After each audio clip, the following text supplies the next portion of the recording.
This video has been created by Great IT Courses. It's a part of a mathematics course that will teach you mathematics step by step from basic algebra all the way up to calculus. For more information or subscribe to the course, please read the video description. Thank you.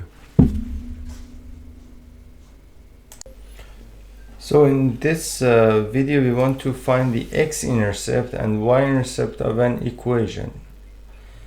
So the x-intercept and y-intercept of an equation is basically where the graph of the equation basically crosses the x and y axis. What I mean by that is, for example, let's say we have the graph of a function y is equal to x plus 1. Now the graph of a function y is equal to y is equal to x plus 1 is something like this. If this is the origin and this is the x and y axes, then y is equal to x plus 1 is something like this. So it just passes, the graph passes through these points. It's not easy to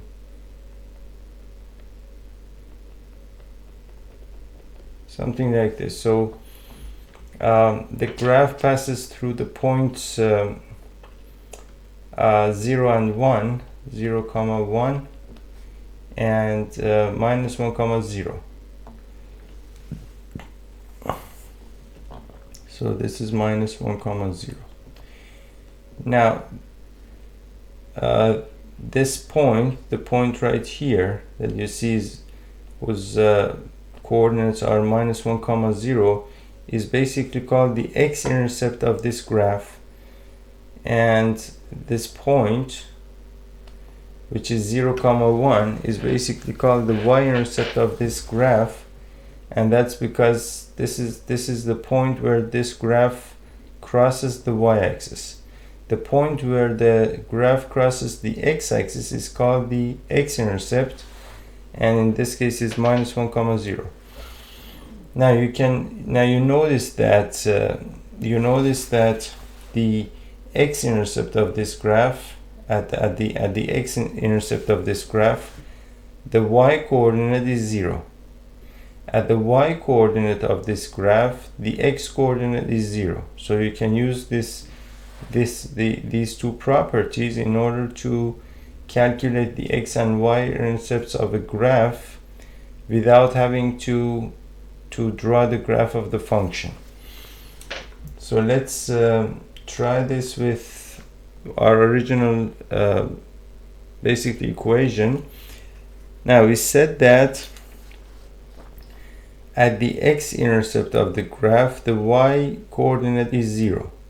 So that means that if I set y is equal to 0 in this equation, then 0 is equal to x plus 1, and so x is equal to minus 1.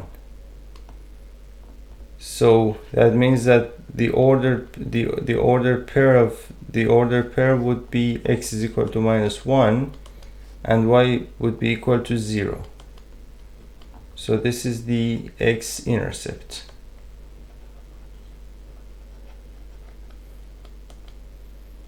This is the x-intercept, and I do have exactly the same point over here. When I drew the graph of the function, it was a point minus 1 comma 0, and at the y-intercept of this function, you can see that the x-intercept, at the y-intercept of this function, you can see that the x-coordinate is equal to 0.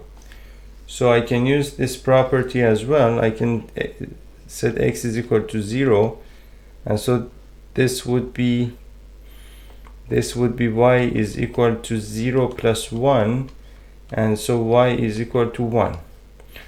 So the ordered pair here is x is equal to 0 and y is equal to 1, and this is basically the y-intercept of this function. And as you can see, I have exactly the same point over here. 0, 1 is the y-intercept on the graph of the function as well. So that's basically, to sum it up, to find the x-intercept and y-intercept of an equation. If you drew the graph of the function, you would notice that at the x-intercept of the function on the graph, the y-coordinate is equal to 0. So you can basically set y is equal to 0 in the equation of the function, and then find the corresponding x value. And so that would make our x-intercept would be minus 1, 0. At the y-coordinate, at the y-intercept of the function, if you drew the graph of the function on the graph, you would notice that the x-coordinate is equal to 0. So you can use this property. You could set x is equal to 0 and then find the corresponding y value, and then the order paired would be your y-intercept of the graph of the function. So that's basically all about finding the x-intercept and y-intercept of an equation.